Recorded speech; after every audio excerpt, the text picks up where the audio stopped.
Hello everyone, मेरा नाम सृजन वर्मा है। मैंने सिविल सर्विस एग्जामिनेशन 2020 में 39th रैंक हासिल की है। मेरा ऑप्शनल सब्जेक्ट इलेक्ट्रिकल इंजीनियरिंग था। इलेक्ट्रिकल लेने का रीजन ये था कि मेरा ग्रेजुएशन जो था 2017 में आईआईटी आईएसएम धनबाद से था और वो इलेक्ट्रिकल इंजीनियरिंग में ही था। और इलेक्ट्रिकल इंजीनियरिंग मुझे पसंद भी थी, इसलिए मैंने इलेक्ट्रिकल ऑप्शन लिया। सिविल सर्विस 2019 मेरा पहला अटेम्प्ट था, जो कि जस्ट 2 मंथ्स ऑफ प्रिपरेशन के साथ मैंने दिया था टू गेट इनसाइट देखने के लिए कि पेपर कैसा होता है। उसके बाद 2020 अटेम्प्ट जो था वो मेरा पहला डिसेंट अटेम्प्ट था, जिसमें मेरी 39th रैंक आई।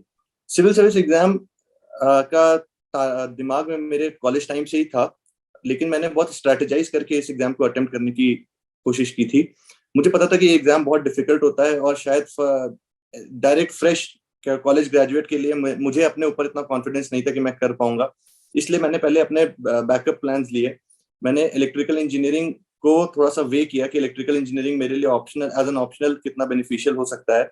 और जब मैंने ये चीज एनालाइज करी कि इलेक्ट्रिकल में एक बार आपकी अगर स्ट्रेंथ अच्छी है, आपका इलेक्ट्रिकल इंजीनियरिंग ऑप्शनल अच्छा है, तो आपके पास बैकअप प्लान्स बहुत हो जाते हैं। For example get engineering service, and that is what the exact route that I took. मैंने पहले इंजीनियरिंग सर्विस क्वालिफाई किया 2018 में।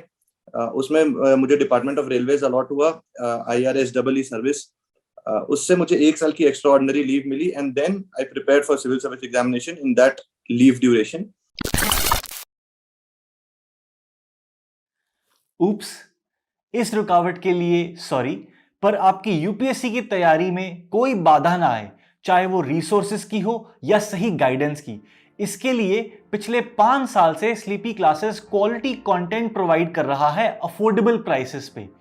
यूपीएससी कोचिंग में हमने एक भ्रम को तोड़ा है कि ओल्डेस्ट इज द बेस्ट या महंगा सबसे बेहतर है, और हमारी सैकड़ों सक्सेस स्टोरीज इस बात की गवाह हैं। तो आइए अपनी यूपीएससी की जर्नी शुरू कीजिए हमारे साथ। जुड़िए हमारे यूट्यूब चैनल पे और एनरोल कीजिए यूपीएससी 2022 और 23 के कोर्सेज के लिए हमारी ऐप पर।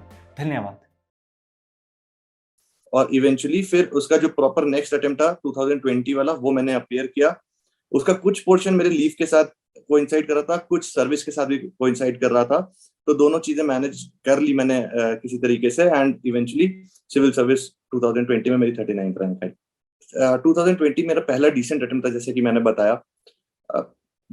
इस पहले डिसेंट अटेम्प्ट में ही मुझे 39th रैंक मिली। सिविल सर्विस से मुझे IAS सर्विस अलॉट हुई।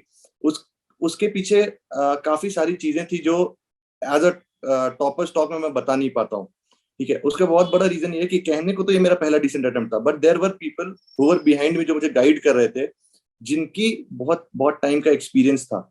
और उस पूरे क्यूमुलेटिव एक्सपीरियंस को अगर देखा जाए तो मेरे पास शायद 7-8 साल से ज्यादा का एक्सपीरियंस था। मेरे एक कॉलेज सीनियर थे, अपूर्व दीक्षित सर। उनके उनका खुद का जो 3 साल के एक्सपीरियंस थे 3 मेंस का, वो मेरे लिए बहुत बेनिफिशियल था। नेक्स्ट IAS के एक राहुल सेंगर सर थे, उनका जो गाइडेंस था मेरे पास। तो इन सब चीजों को देखते हुए मुझे ये एग्जैक्टली पता था कि मुझे क्या करना है क्या नहीं करना। और ये बहुत इंपॉर्टेंट होता है एक एस्पिरेंट के लिए, खासकर अगर आप पहला मेंस दे रहे हो। फॉर एग्जाम्पल सिविल सर्विस 2020 मेरा पहला मेंस था, तो मुझे टेस्ट सीरीज भी देनी थी। मुझे ये भी देखना था कि टेस्ट सीरीज में मार्क्स कैसे ज्यादा स्कोर किए जा सकते हैं, ऑप्शनल और GS को बैलेंस कैसे करना है, और ऐसे वगैरह कैसे लिखने हैं। बिकॉज इंजीनियरिंग बैकग्राउंड में हमारी लिखने की प्रैक्टिस छूट जाती है, तो हमें नहीं पता होता है कि GS के आंसर्स की स्ट्रक्चरिंग कैसे करनी है या ऐसे अच्छे कैसे लिखने हैं। वहां पे अपूर सर और राहुल सर के जो एक्सपीरियंस है वो मेरे बहुत काम आए। और फर्स्ट अटेम्प्ट में मैं बोलूंगा कि मुझे इतने अच्छे एसेज और इतने अच्छे तरीके से आंसर्स लिखने की, मेरे हिसाब से अच्छे, वो हर किसी के पर्सपेक्टिव से अच्छे की डेफिनेशन चेंज होती है, तो मैंने अपने हिसाब से अच्छे एसेज लिखे। वो बहुत बड़ा रीजन था कि ये लोग थे मेरे पास। तो ये एक चीज है जो मैं बोलूंगा कि फर्स्ट डिसेंट अटेम्प्ट मेरा था, बट एक्सपीरियंस बहुत सारे लोगों का था इसमें।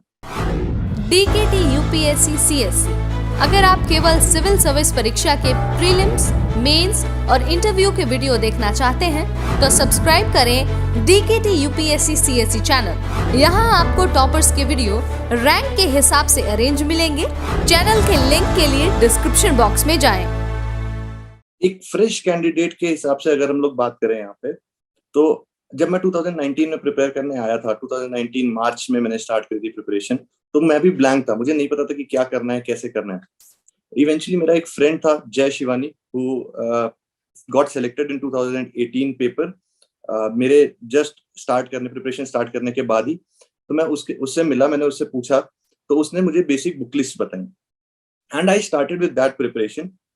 सेम चीज मैं बोलूंगा कि अगर आप एक फ्रेशर हो तो आप किसी एक्सपीरियंस्ड पर्सन के पास जाओ, उससे आप पूछो कि क्या चीज कहाँ से स्टार्ट करनी है। आज के टाइम पे यूट्यूब वगैरह पे आपको वीडियोस भी मिल जाएंगे बहुत सारे, जहाँ पे लोगों ने एक्सप्लेन कर रखा है स्ट्रैटेजी बाय स्ट्रैटेजी कि कैसे स्टार्ट करना है। तो अगर आपके पास इमीडिएट विसिनिटी में कोई नहीं है, आपके जस्ट अप्रोच में कोई नहीं है, तो आप वहां से भी गाइडेंस ले सकते हो। बट मैं एडवाइस करूंगा कि अगर आपको पर्सनल कोई ऐसा मिलता है जो आपको गाइड कर सके, तो that would be very helpful. For example, मेरे जो अपूर्व दीक्षित सर थे, आज भी मेरी, अगर आप जीएस की बुक्स उठा करके देखोगे तो उसमें टॉपिक टिक हैं कि ये टॉपिक पढ़ना है, ये टॉपिक नहीं पढ़ना है। मतलब चैप्टर बाय चैप्टर उन्होंने मेरे बुक में टिक कर रखा है कि ये इंपॉर्टेंट है, ये इंपॉर्टेंट नहीं है।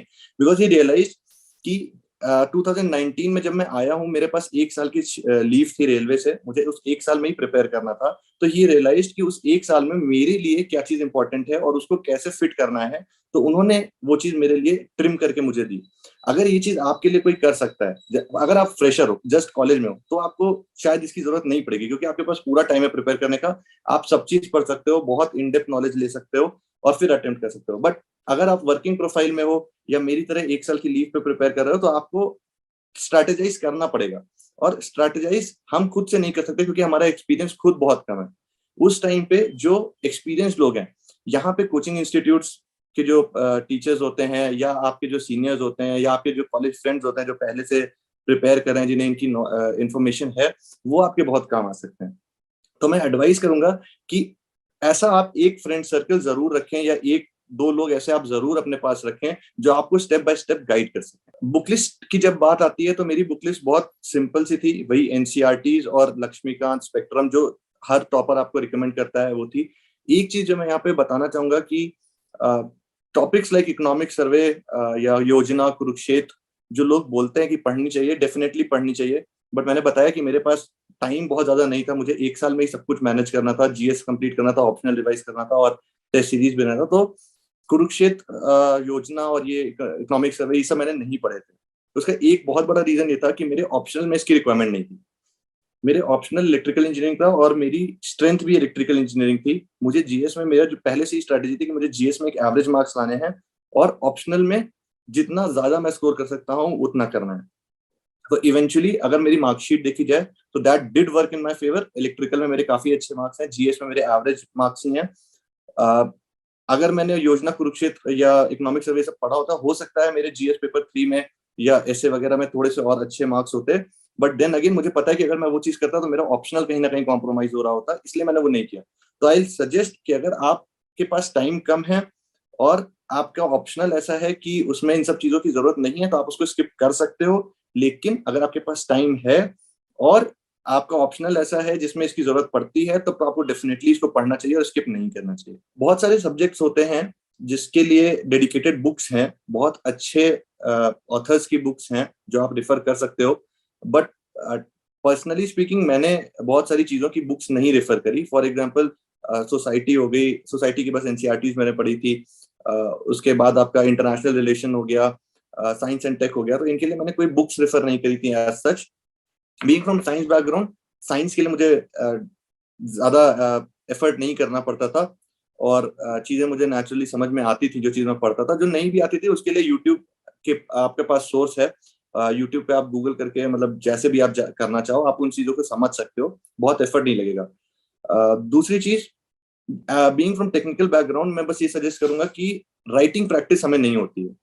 और हम क्या सोचते हैं कि हम पढ़ लेंगे उसके बाद राइटिंग प्रैक्टिस करेंगे, which is true to some extent. But आप ये सोचो कि आप प्रैक्टिकली 100% ऑफ दी चीजें कभी नहीं पढ़ सकते हो। इवन 1 डे बिफोर एग्जाम अगर मैं आपसे पूछूं तो आप 100% चीजें नहीं कवर कर पाओगे। ठीक है, तो इस चीज को माइंड में रखते हुए मुझे ऐसा लगता है कि अगर आपके पास एक बेसिक नॉलेज है, अगर आपने 1 बार या 2 बार उस सब्जेक्ट को रीड किया हुआ है, तो आपको हेजिटेट नहीं करना चाहिए। आंसर राइटिंग बहुत ज्यादा जरूरी है, because until and unless you are able to structure your answer and present your information, जो भी चीज आपने पढ़ी है वो किसी यूज में नहीं आएगी आपके। तो टेक्निकल बैकग्राउंड या फॉर दैट मैटर किसी भी बैकग्राउंड वाले लोगों के लिए answer writing becomes very important. और रिसोर्स की मैं बात करूंगा कि there are multiple resources for one single subject.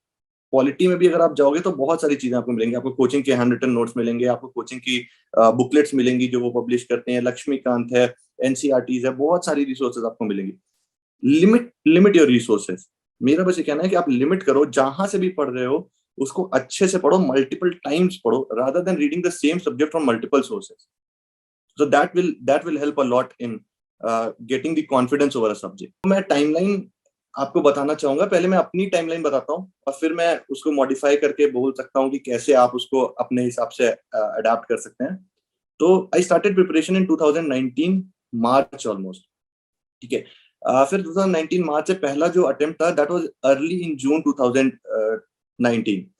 तो मुझे पहले से क्लियर था कि इतना लेट मैं स्टार्ट कर रहा हूँ, even if in the best of the circumstances मेरा प्री निकल जाता है, बहुत हाईली प्रोबेबल था कि मेरा मेंस नहीं निकलेगा, क्योंकि बहुत छोटा स्पैन था वो प्रिपरेशन करने के लिए, और ऑप्शनल से भी मैं काफी टाइम से आउट ऑफ टच था, तो शायद मैं ऑप्शनल में भी उतना अच्छा स्कोर नहीं कर पाता। तो ये एक चीज थी। तो लेकिन मैंने पहले से ही डिसाइड कर लिया था कि मैं जो 2019 जून वाला प्रीलिम्स होगा वो मैं दूंगा, नॉट बिकॉज कि मुझे सेलेक्ट होना है इसी अटेम्प्ट में, बट कि देखते हैं पेपर कैसा आता है। और 2-3 महीने अगर मैं वो डेडलाइन अपने दिमाग में नहीं रखता कि मुझे 2019 वाला प्रीलिम्स देना है, तो मैं थोड़ा सा लेजी हो जाता। हो सकता है जो चीज मैं नेक्स्ट 2-3 महीने में पढ़ सकता था उसको पढ़ने के लिए मुझे 4-5 महीने लग जाते, क्योंकि मेरे पास कोई डेडलाइन तो होती नहीं। तो ये भी एक चीज थी जिसमें मैंने सोच रखा था कि 2019 वाला प्री क्यों देना है।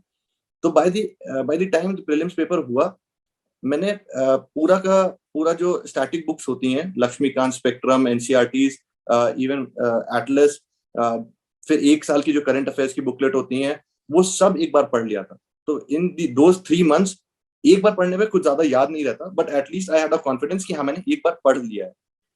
मेरे फर्स्ट अटेम्प्ट में प्रीलिम्स में 52 मार्क्स आए थे जीएस पेपर में। 52 मार्क्स बहुत कम थे, मतलब half way of the cut off था। मैं ये भी नहीं बोल सकता था कि 2-4 सवाल सही हो जाते तो मैं क्वालिफाई कर जाता, क्योंकि एक रीडिंग में आप इससे ज्यादा एक्सपेक्ट भी नहीं कर सकते। बट आई वाज ओके, मुझे लगा कि चलो ठीक है, अगर एक रीडिंग में मैं 52 तक आ सकता हूँ तो नेक्स्ट टाइम पे थोड़ा सा प्रीलिम्स को एक्स्ट्रा टाइम देकर के इसको I can qualify. But prelims जब मेरा हो गया तो अब मेरे पास आगे कोई डेडलाइन नहीं थी, अब अगला प्रीलिम्स 1 साल बाद था। तो उस 1 साल में मैं क्या करता, इसलिए मैंने सोचा कि अब जो लोग प्रीलिम्स क्वालिफाई करेंगे they will be writing mains in September, so I have the deadline of September कि मुझे सितंबर तक आंसर राइटिंग खत्म करनी है। नॉलेज नहीं है मेरे पास, नॉलेज नेक्स्ट टू जीरो है, but still I write the answers just to see कि 3 घंटे में कितना मैं लिख पा रहा हूँ, जितना मुझे आता है मैं उतना लिख पा रहा हूँ कि नहीं लिख पा रहा हूँ, और कैसे उसको इंप्रूव कर सकते। तो फॉर द नेक्स्ट 3 मंथ्स मैंने अपनी जीएस की प्रिपरेशन कंटिन्यू रखी। जीएस की बुक्स पढ़ता था, हिस्ट्री, ज्योग्राफी, एथिक्स सब पढ़ता था। बहुत सारे टॉपिक्स थे जो प्री में नहीं थे, जिनको भी मुझे मेंस के लिए पढ़ना था, तो उन 3 महीने में मैंने वो टॉपिक्स भी पढ़े, ताकि पूरा एक बार एटलीस्ट हर सब्जेक्ट का मुझे ओवरव्यू हो जाए कि क्या चीज क्या पढ़नी है, कहाँ से पढ़नी है, कैसे पढ़नी है। तो वो 3 महीने मैंने पढ़े। 3 महीने में मैंने नेक्स्ट आईएएस की टेस्ट सीरीज ज्वाइन कर ली थी। वो 12 टेस्ट की टेस्ट सीरीज थी, मैंने पूरे 12 टेस्ट लिखे उसके, और इसके साथ मैंने 5 एसे के टेस्ट भी ज्वाइन किए, तो मैंने वो 5 एसे के भी टेस्ट लिखे। नंबर नहीं आते थे मेरे, एवरेज मार्क्स उस टेस्ट सीरीज में मेरे 40, 50, 60 इसी में रहते थे इन दी स्टार्टिंग, बट जब फुल टेस्ट आए, एंड तक मैं पहुंचा, तो वो ये नंबर इंक्रीज करके 80s तक पहुंचने लग गए थे। तो आई वाज वेरी श्योर कि चलो अगर 5-6 महीने की एफर्ट में मैं 80s तक भी इस टेस्ट सीरीज में स्कोर कर पा रहा हूँ, तो अभी मेरे पास 1 साल और है। अगला मेंस जब मैं दूंगा तो I can improve it from 80 to 100 at least. तो वो मेरे लिए एक रिलीफ था। एंड सबसे बड़ी बात, वो जो बैरियर होती है लिखने की, वो जो इनर्शिया होता है कि हम नहीं लिखते हैं, वो टूट चुका था। तो अब मुझे पता था कि अब मुझे कभी भी बोला जाए कि आंसर लिखो तो मैं लिख सकता हूँ उसको, मेरे पास हेजिटेशन नहीं होगी। ठीक है, बिलो एवरेज नॉलेज के साथ लिखूंगा, बट लिख लूंगा। तो वो बहुत बड़ा कॉन्फिडेंस था मेरे पास। तो जब सितंबर आया, सितंबर एंड हुआ, तो मेरा आंसर राइटिंग खत्म हो चुकी थी, एसे की राइटिंग का एक्सपीरियंस हो चुका था। जीएस के जो सब्जेक्ट थे मोर और लेस वो 1-2 बार हो चुके थे, एक बार प्रीलिम्स के लिए और एक बार मेंस के लिए, तो वो 2 बार हो चुके थे।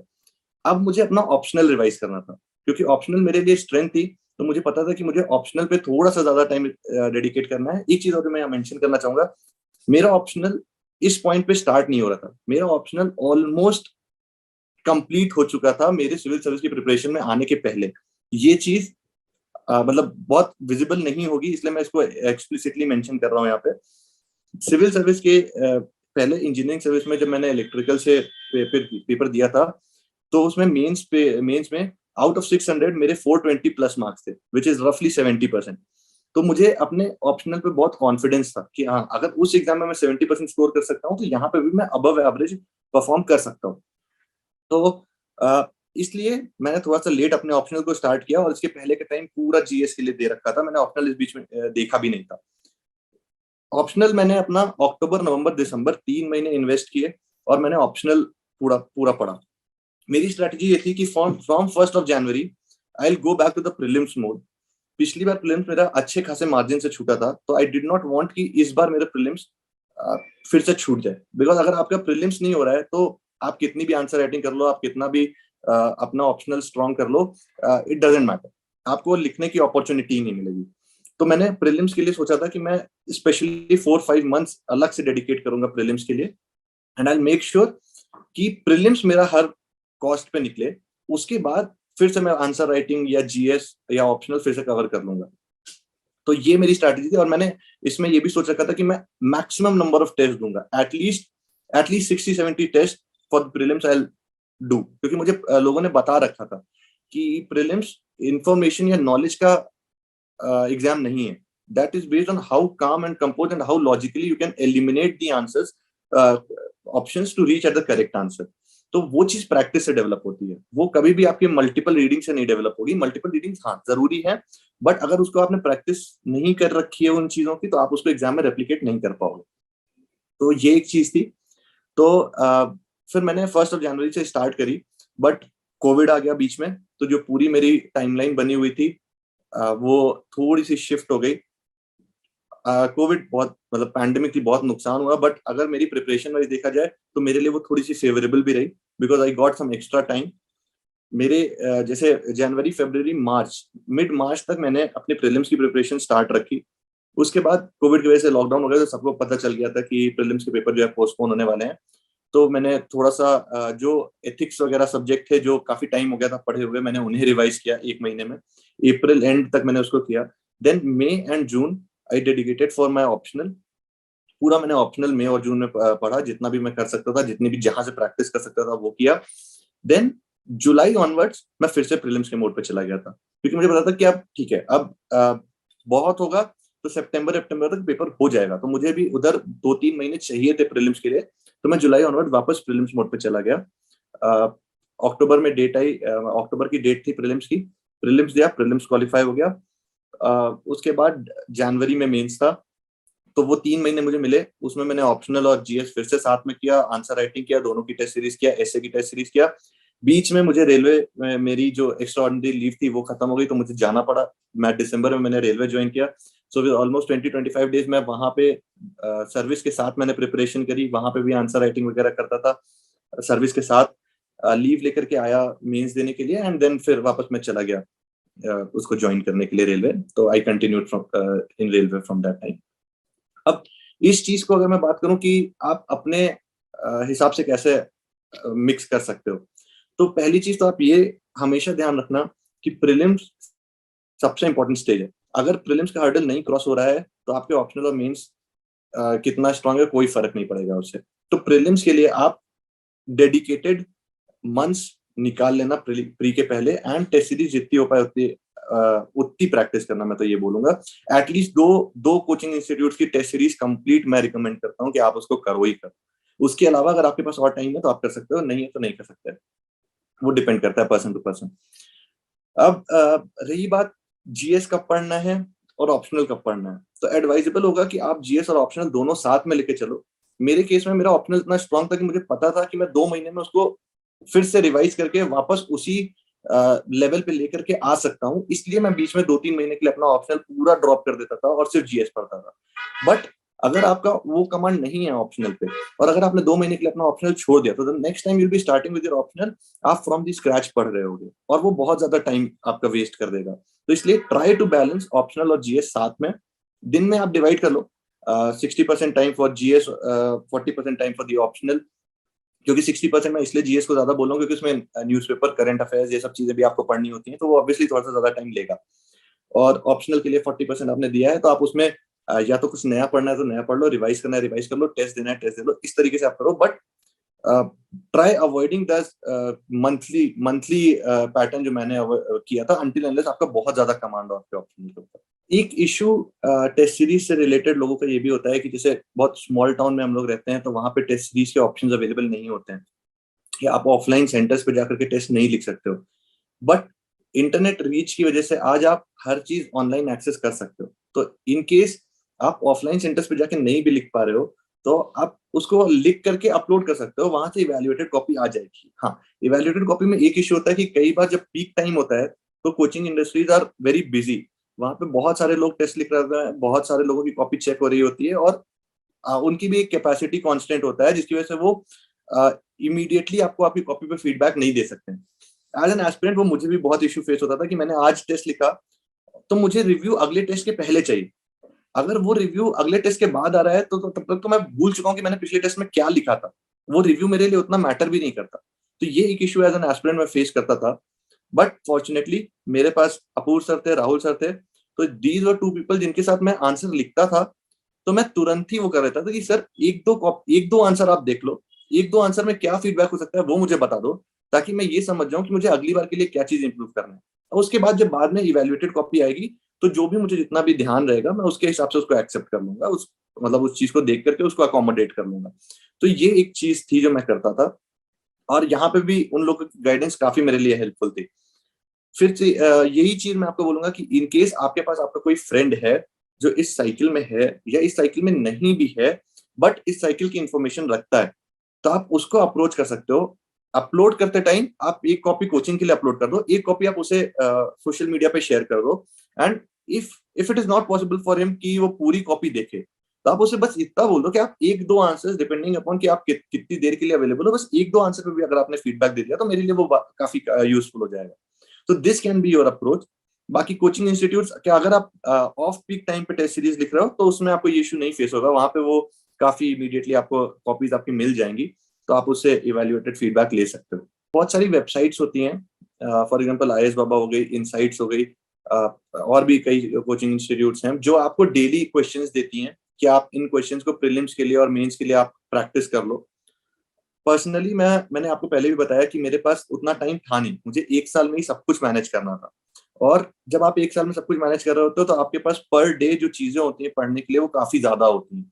तो वहां पे मेरे लिए टाइम निकाल पाना कि मैं डेली आंसर राइटिंग करूं, कि रोज मैं बैठ करके आधे घंटे आंसर राइटिंग कर रहा हूँ, आधे घंटे प्रीलिम्स के सवाल प्रैक्टिस कर रहा हूँ, वो थोड़ा सा प्रैक्टिकल नहीं होता था मेरे लिए। इसलिए मेरा संडेज जो होते थे वो टोटली डेडिकेटेड होते थे टेस्ट के लिए।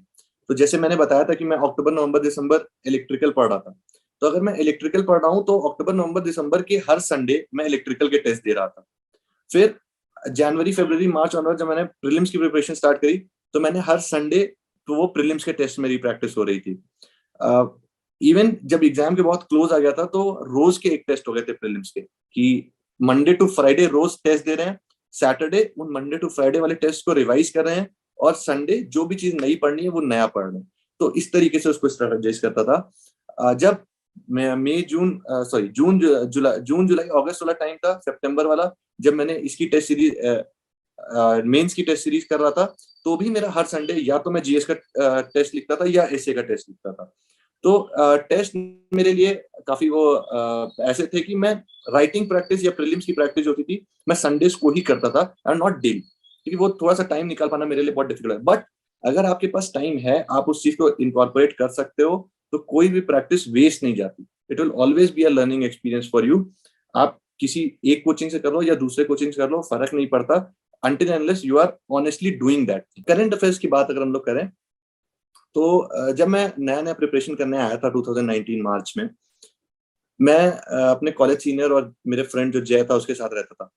उन लोगों ने मुझसे बोला था कि न्यूज़पेपर पढ़ो, ठीक है, बट मैंने बहुत जेन्युइनली उन्हें बताया कि सर मैंने कोशिश करी पढ़ने की, बट मुझे क्योंकि बैकग्राउंड इन्फॉर्मेशन नहीं है तो मुझे आधी चीजें समझ में नहीं आती, और मैं जो चीज मैं 1 घंटे में पढ़ सकता हूँ उसके लिए मुझे 2-3 घंटे लग रहे हैं, और ऑलरेडी मार्च में स्टार्ट कर रहा हूँ, जून में पहला प्रीलिम्स देना है, तो मैं इतना टाइम अगर इसी को दूंगा तो मेरी तो स्टैटिक बुक्स भी नहीं कंप्लीट होंगी।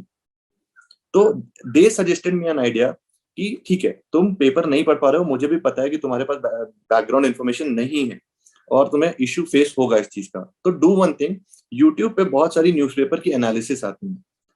अगर तुम्हें वो चीज पेपर पढ़ने में टाइम लग रहा है तो तुम यूट्यूब की वीडियो सुन लो, आधे घंटे 45 मिनट्स की वो वीडियोस होती हैं, and in 45 minutes they explain with the background as well.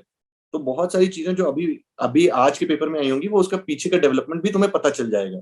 तो इवेंचुअली बाय द टाइम कि तुम प्रीलिम्स दे रहे होगे 2-3 महीने में तुम्हारी अच्छी खासी बैकग्राउंड इन्फॉर्मेशन होगी, जिसके बेसिस पे तुम न्यूज़पेपर रीडिंग स्टार्ट कर सकते हो। तो this was the strategy that I used.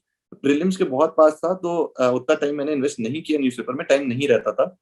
ये वीडियो सुनता था, बैकग्राउंड इन्फॉर्मेशन लेता था। जून आते आते मेरे पास ऑलरेडी बहुत अंडरस्टैंडिंग हो गई थी कि न्यूज़पेपर में किस टाइप के न्यूज को पढ़ना है, किस न्यूज को कितना डेप्थ में फॉलो करना है, और जो पीछे की बैकग्राउंड है जिसके बेसिस पे आगे की इन्फॉर्मेशन मुझे समझ में आएगी, तो उतना एक बेसिक अंडरस्टैंडिंग भी डेवलप हो गई थी। जून ऑनवर्ड मेरा एक फिक्स शेड्यूल रहता था कि सुबह के फर्स्ट 2 जो आवर्स होते थे वो मेरे लिए डेडिकेटेड न्यूज़पेपर स्लॉट्स होते थे। उसमें मैं मिनिमम 1 और मैक्सिमम 2 न्यूज़पेपर्स हमेशा कवर करता था। मिनिमम 1 में मैं द हिंदू प्रेफर करता था, क्योंकि जो न्यूज़पेपर एनालिसिस मैंने यूट्यूब पे देखी थी तो वो मोस्टली द हिंदू की होती थी। तो मेरे लिए उस पेपर का जो फॉर्मेट था वो काफी फेमिलियर हो गया था, तो बाय डिफॉल्ट मैंने उसको प्रेफर किया था। ऐसा नहीं है कि the Hindu is better than Indian express, but मेरे लिए वो ज्यादा फेमिलियर हो गया था, इसलिए मैंने उसको चूज किया।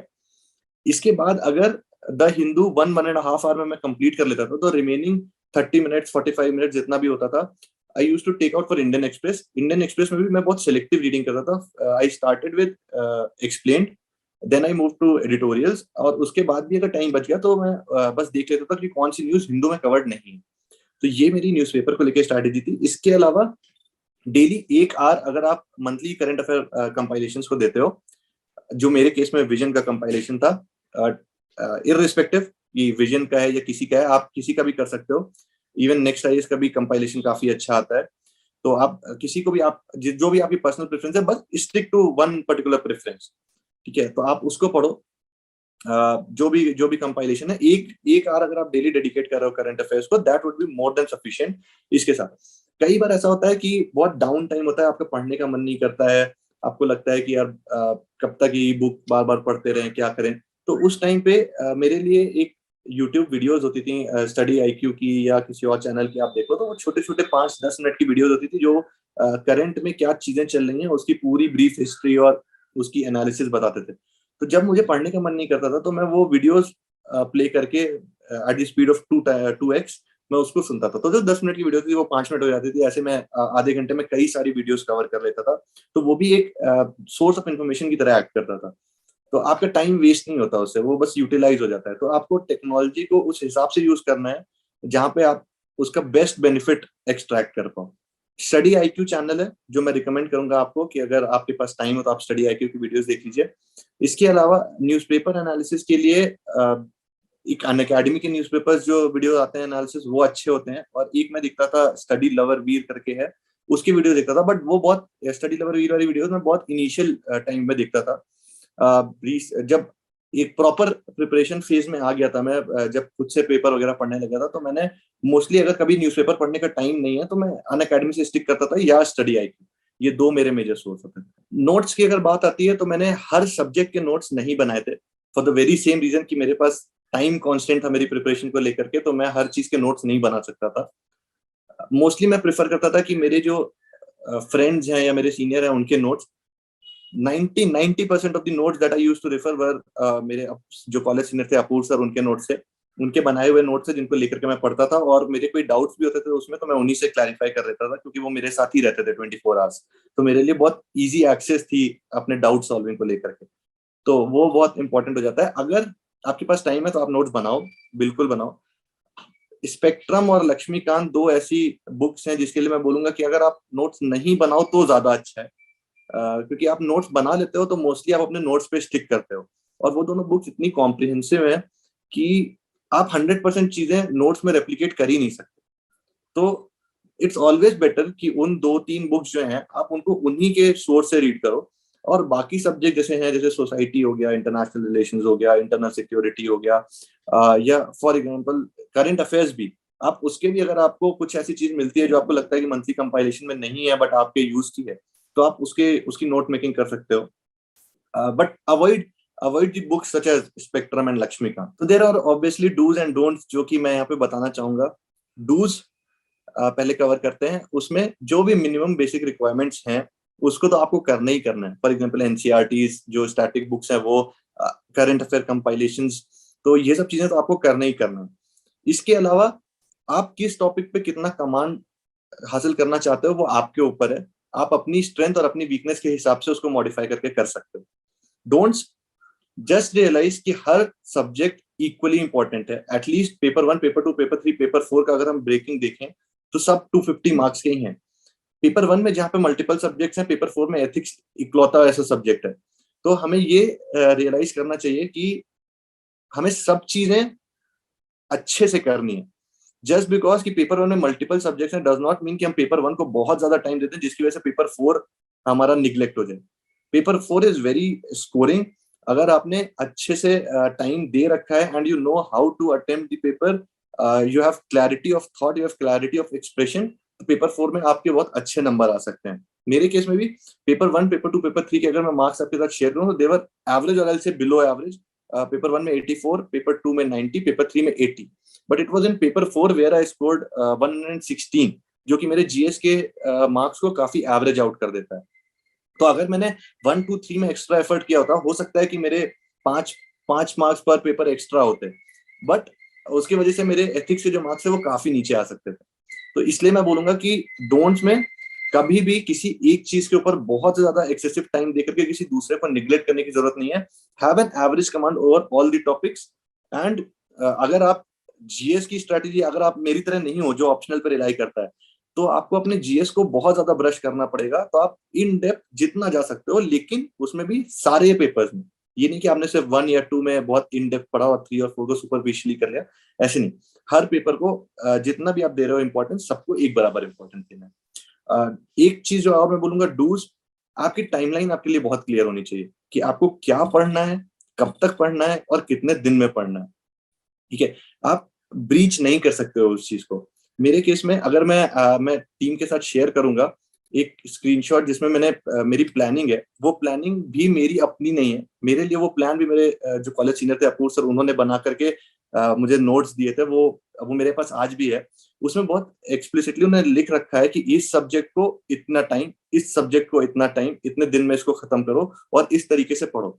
तो वो स्ट्रैटेजी अगर मेरे पास मिसिंग होती तो शायद एग्जाम के 1 महीने पहले जब मुझे रेलवे ने बुलाया था ज्वाइन करने के लिए, तो सिचुएशन बहुत डिफरेंट होती। बट जस्ट बिकॉज कि मेरे पास वो टाइमलाइन थी कि मुझे दिसंबर में जाना है ज्वाइन करने और उसके पहले मेरे पास ये चीजें इतने इतने दिन में मुझे ऐसे ऐसे कवर करनी है, वो था। तो आई वॉज वेरी रिलीफ कि भाई ठीक है, अगर इस तरीके से कर लेंगे तो सब चीज खत्म हो जाएगी। And by the time I will go to join, I will be in a situation कि मैं बहुत कंफर्टेबली बोल सकता हूँ कि हाँ मैंने पढ़ रखा है, मैं मेंस अटेम्प्ट कर सकता हूँ। तो प्लानिंग और स्ट्रैटेजी आपकी बहुत क्लियर होनी चाहिए कि आपको क्या चीज कैसे करना है।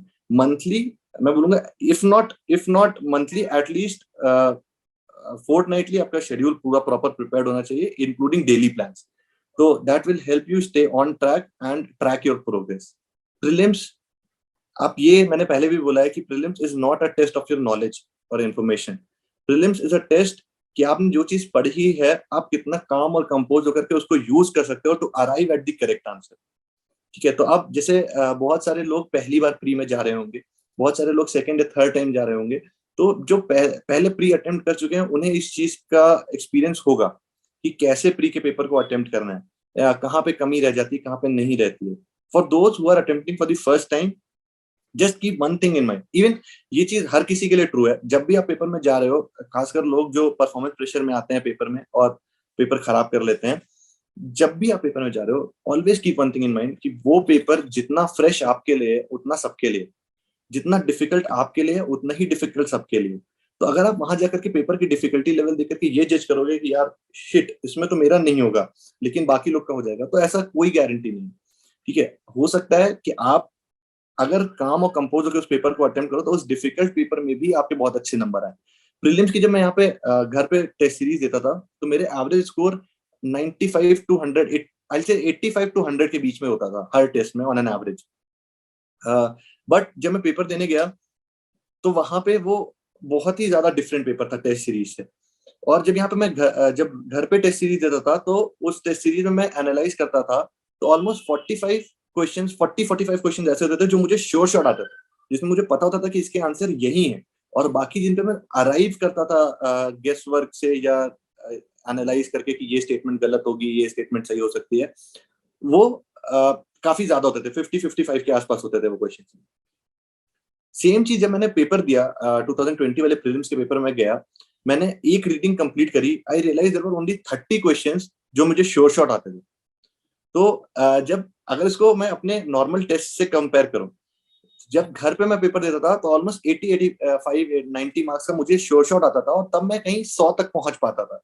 गेस वर्क यूज करके मैं 10-15 एक्स्ट्रा मार्क्स लेके आ पाता था और मैं 100 पहुंचता था। पेपर में जो 80 मुझे यहाँ पे श्योर शॉट आता था वो 60 हो चुका था, और जो 10-15 मैं यहाँ पे कवर करता था उसका मार्जिन मेरे पास यहाँ पे 40 मार्क्स का था। तो आई न्यू कि ये बहुत डिफरेंट हो चुकी है सिचुएशन टेस्ट पेपर से, और यहाँ पे हो सकता है कि मेरा सिलेक्शन ना हो, ठीक है। बट आई न्यू कि दो चीजें हैं, एक, अगर मैं पैनिक कर गया तो मेरा सिलेक्शन डेफिनेटली नहीं होगा। दूसरा, अगर मैं प्रेशर में आके मैंने कम अटेम्प्ट किया तो भी मेरा सिलेक्शन नहीं होगा, because at this point of time मुझे 60-70 मार्क्स अगर श्योर शॉट आता है और मुझे 30 मार्क्स का गैम्बल करना है, एनालाइज करके इधर उधर से इंफॉर्मेशन लेकर के उसको कलेक्ट करना है। अगर मैंने ये चीज सही से नहीं करी तो गेम इज ओवर। फिर उसके बाद मेंस क्या होगा, ऑप्शनल क्या होगा, इंटरव्यू, सब गया। तो मैंने उस टाइम पे बहुत काम और कंपोज होकर के उस पेपर को अटेम्प्ट किया, एकदम प्रॉपर एनालिसिस के साथ किया। इवेंचुअली जो यूपीएससी की मार्कशीट है उसमें मेरे 102 मार्क्स थे। इस बार थोड़े से वो जो कोचिंग इंस्टीट्यूट के आंसर की से कंपेयर किया जाए तो काफी कम थे। कोचिंग इंस्टीट्यूट के आंसर की से अगर मेरे मार्क्स को कंपेयर किया जाए तो वो अराउंड 120 थे, जो कि रिड्यूस होकर के 102 आ गए। स्टिल अगर आप देखो कि सिर्फ यूपीएससी के आंसर शीट से देखो तो मैं 70 से 102 का जो स्कोर था वो 32 मार्क्स एक्स्ट्रा कवर कर पाया, जो कि मैं घर के टेस्ट पे नहीं कर पाता था। जस्ट फॉर वन रीजन कि मुझे पता था कि मुझे बहुत काम होकर के ये पेपर अटेम्प्ट करने की जरूरत है, और पैनिक कर लिया तो वैसे भी खत्म हो गया पेपर। तो ये चीज एक आपके लिए बहुत इंपॉर्टेंट चीज है जिसको आपको हमेशा दिमाग में रखना है। पेपर के टाइम पे कभी भी पैनिक नहीं करना है, और जो चीज पढ़ी है उसको बहुत आराम से, सुकून से पेपर देख करके टाइम लेकर के फिर अटेम्प्ट करना है, तो आप डेफिनेटली अच्छा पेपर अटेम्प्ट करोगे।